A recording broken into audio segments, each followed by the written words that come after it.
प्रिय दोस्तों, नमस्कार। अंतरिक्ष से मनुष्य का क्या रिश्ता है? ये मनुष्य और अंतरिक्ष, क्योंकि मनुष्य निरंतर अंतरिक्ष की ओर एक आशा भरी दृष्टि, और अभी ये बहुत बात ही चल रही है स्पेस की। तो अंतरिक्ष और मनुष्य का आखिर संबंध क्या है? ये असंख्य तारे, सूर्य, चंद्रमा, इतने सारे प्लैनेट, यानी इतने सारे ग्रह हमारे,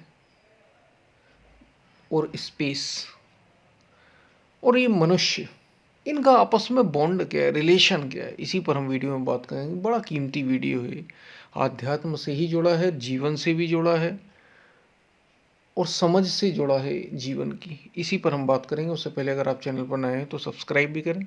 वीडियो को पूरा सुनेंगे तो आप इसका अधिक से अधिक लाभ ले पाएंगे।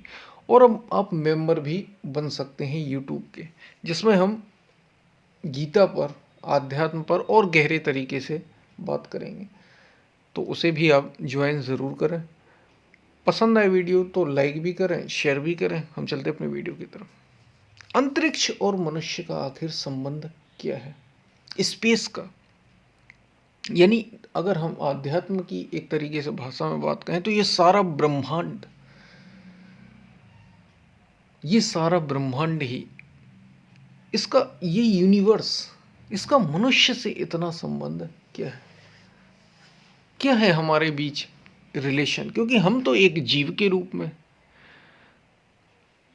हमारे संतों ने कहा, जो आध्यात्मिक संत थे, जो जानने वाले थे, उन्होंने ये कहा कि यत्र पिंडे तत्र ब्रह्मांड। जो इस पिंड में है वो ब्रह्मांड में।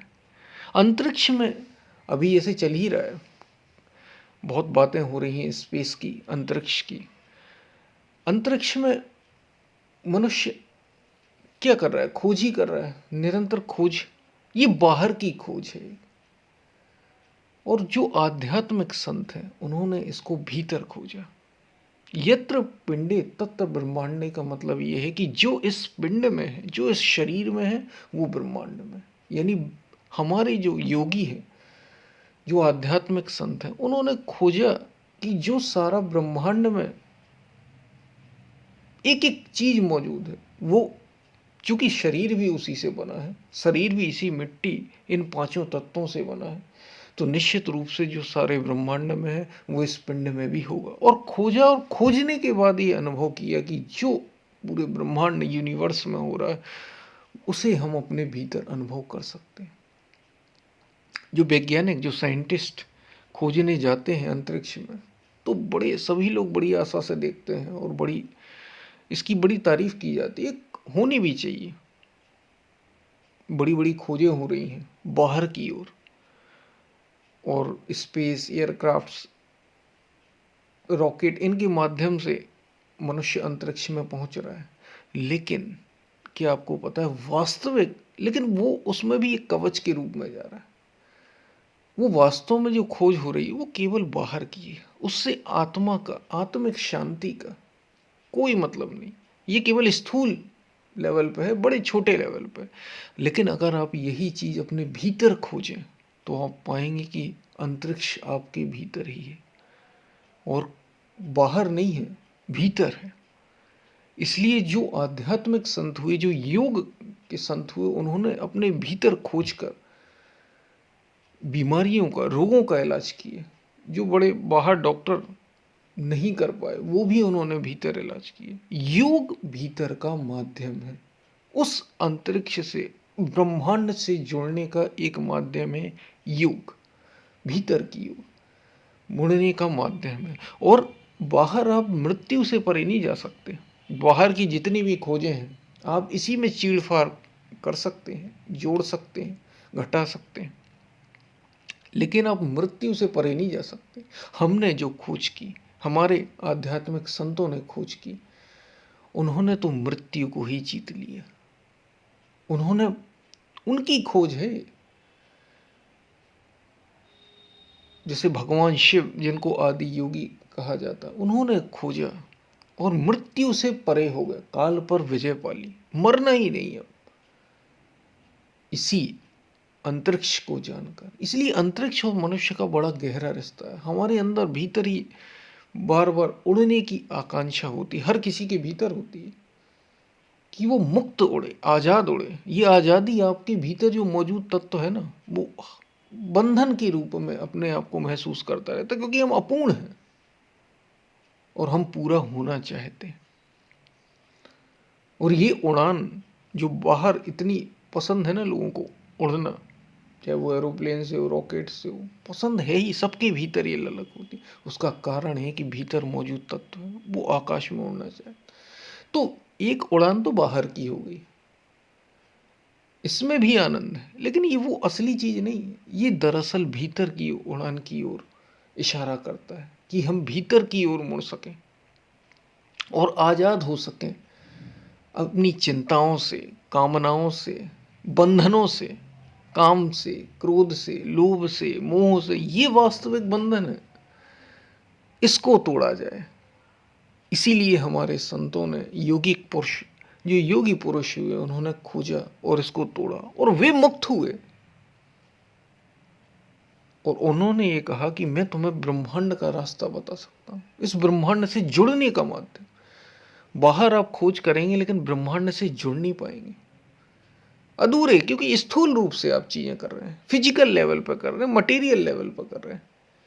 लेकिन अगर आप भीतर, और कुछ थोड़ी है, अस्तित्व से एक हो जाना। अस्तित्व क्या, यही अंतरिक्ष, ये स्पेस ही तो है, ये ब्रह्मांड, ये यूनिवर्स, इससे एक हो जाना, यही योग है।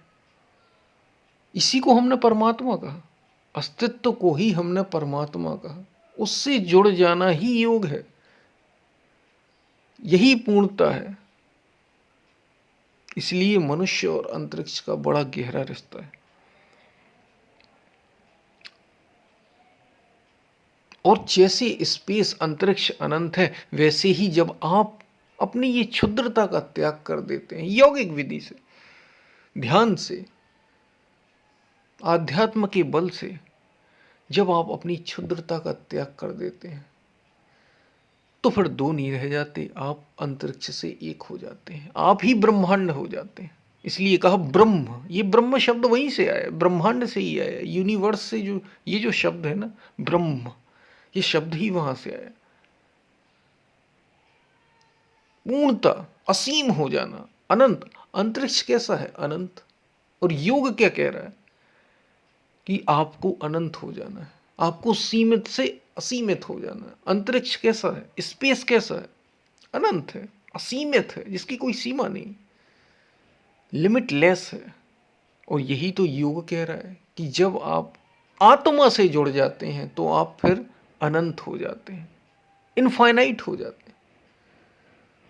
तो अंतरिक्ष और मनुष्य में बड़ा गहरा रिश्ता है। और ये सारा जो पूरा विज्ञान है, इसलिए योग एक विज्ञान है, एक साइंस है। साइंस बियॉन्ड साइंस, ये वो साइंस है जो साइंस के, जो बाहर की जो साइंस है ना, हमारा जो बाहर का विज्ञान, उससे परे की बात है।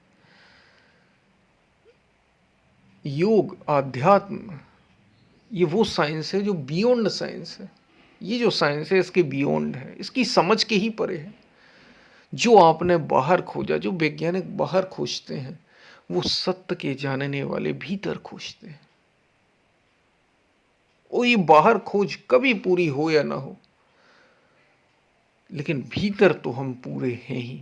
और भीतर से ही पूर्ण हुआ जा सकता है, अपने को मिटाकर ही स्वयं को पूरा किया जा सकता है, उससे एक किया जा सकता है। ये विधि हमने खोजी, मनुष्य वो विधि नहीं खोज पाया बाहर की ओर। जब उसने खोजा तो आज भी हम खोज में लगे हुए। इससे आप दुनिया की चीजें बना सकते हैं, ये भी बड़ा अच्छा है, लेकिन आप अपने को मुक्त नहीं कर सकते। और हम तो अपने को आजाद करने आए। हम अपने को बंधनों से, समस्याओं से, चिंताओं से, कामनाओं से मुक्त करना चाहते हैं। और उसी की विधि बताई भगवान श्री कृष्ण ने, बताई भगवान शिव ने, बताई आदि शंकराचार्य ने, बुद्ध ने, महावीर ने, जिन जिन ने उसको, उस तत्व को खोज लिया जो पूरा कर देता। इसलिए हमने अद्वैत कहा, दो नहीं जहां एक हो जाए, ब्रह्मांड ही हो जाए, आप ब्रह्म ही हो जाए। अंतरिक्ष से एक हो जाए, ये विधि है आध्यात्म, जो आपको इतना विशाल कर दे। फिर तो कण कण में भी आप उसकी सुगंध महसूस करेंगे। इसलिए कहा सिया राम में सब जग जानी, सारे जगत को सिया राम में देखा, सारे संसार को, हर व्यक्ति को अपनी अपनी आत्मा का ही, भगवान श्री कृष्ण गीता में कह रहे हैं कि अपनी आत्मा का ही विस्तार वो देखता है सब में। जब वो अपने को जान लेता है, अपनी आत्मा को पहचान लेता है, तो वो ये देखता है कि कोई दूसरा है ही नहीं, उसकी ही आत्मा का विस्तार सारा जगत है, सारा संसार है। और यही तो बात है, यही अंतरिक्ष है, यही तो बात है ब्रह्मांड से एक हो जाने की। ब्रह्म को जान लेना ही ब्रह्मांड से एक हो जाना है, आत्मा को अपनी पहचान लेना। इसलिए कहा बाहर नहीं भीतर मुड़ो तो पूर्ण होगे तुम। योग एक रास्ता है, फिर आप जैसा चाहे वैसा, आपके हाथ में होगा जीवन, जीवन आपके हाथ में होगा। और यही तो हम चाहते हैं कि हम जैसा चाहे वैसा करें। हर मनुष्य यही तो चाहता है, वो हो पाता नहीं है। हम अपने अनुसार अपने जीवन को नहीं जी पाते। योग उसका रास्ता है, आध्यात्म उसका रास्ता है। अपने जीवन को अपने हाथ में ले लेना, ये उसका माध्यम है। इसलिए मनुष्य का अंतरिक्ष से बड़ा गहरा रिश्ता है। हमें वो जो दिखाई देता ना बाहर, यही भीतर है, यही भीतर है। इसे भीतर खोजो, एक हो जाओ। बाहर आप एक नहीं हो सकते। बाहर हम अंतरिक्ष का मनुष्य से संबंध पता है क्यों? क्योंकि मनुष्य अंतरिक्ष को देखकर ये महसूस करता है, स्पेस को देखकर, कि वो ऐसा अनंत होना चाहता है। स्पेस क्या है? इनफाइनाइट। अंतरिक्ष क्या है? अनंत है। और मनुष्य के अंदर भी वो संभावना, केवल मनुष्य के संभावना तो और जीवों में भी है, वे भी उसी स्पेस का ही हिस्सा है। पेड़ पौधे भी उसी स्पेस का ही हिस्सा है, उस अंतरिक्ष का, उस ब्रह्मांड का।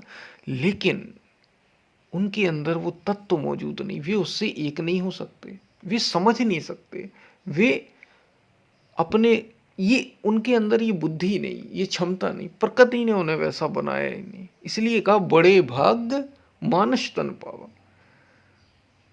आध्यात्म सारा विज्ञान पर आधारित। हमारे संतों ने कहा ये मनुष्य का शरीर दुर्लभ इसलिए क्योंकि इसी से आप उस सत्य को जान सकते हैं, ये समझ सकते हैं, ये अनुभव कर सकते हैं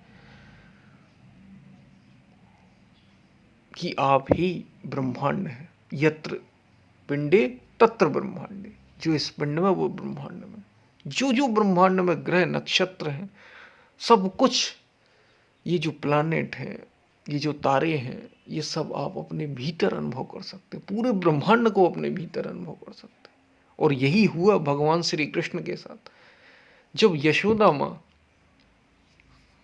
उनको देखने गई, यशोदा माँ वो मिट्टी खा रहे थे और उन्होंने डांट लगाई भगवान श्री कृष्ण को और उनसे कहा कि बताओ तुमने मिट्टी खाई या नहीं खाई, मुंह खोल के बताओ। और जैसे ही भगवान श्री कृष्ण मुंह खोलते हैं तो देखा उन्होंने कि उन्हें उनके भीतर स्पेस, अंतरिक्ष दिखाई दिया, ब्रह्मांड घूम रहे हैं, तारे स्थिर हैं, ग्रह चक्कर लगा रहे हैं, सूर्य चंद्रमा ये सब दिखाई दिए। वो घबरा गई, ये क्या है, पूरा ब्रह्मांड ही देखा उन्होंने। ये वास्तव में सच्ची घटना है, ये सिंबॉलिक है। ये सिंबॉलिक इसलिए है, ये बताने के लिए थी। ये उन्होंने देखा क्योंकि हर मनुष्य के भीतर ब्रह्मांड मौजूद है, पूरा ब्रह्मांड ही तो है, पूरा यूनिवर्स है। इसलिए मनुष्य अंतरिक्ष से, स्पेस से, ब्रह्मांड से अलग नहीं, एक ही है। तो ये बात आपको समझ में आई होगी। हम फिर मिलते हैं, तब तक के लिए धन्यवाद।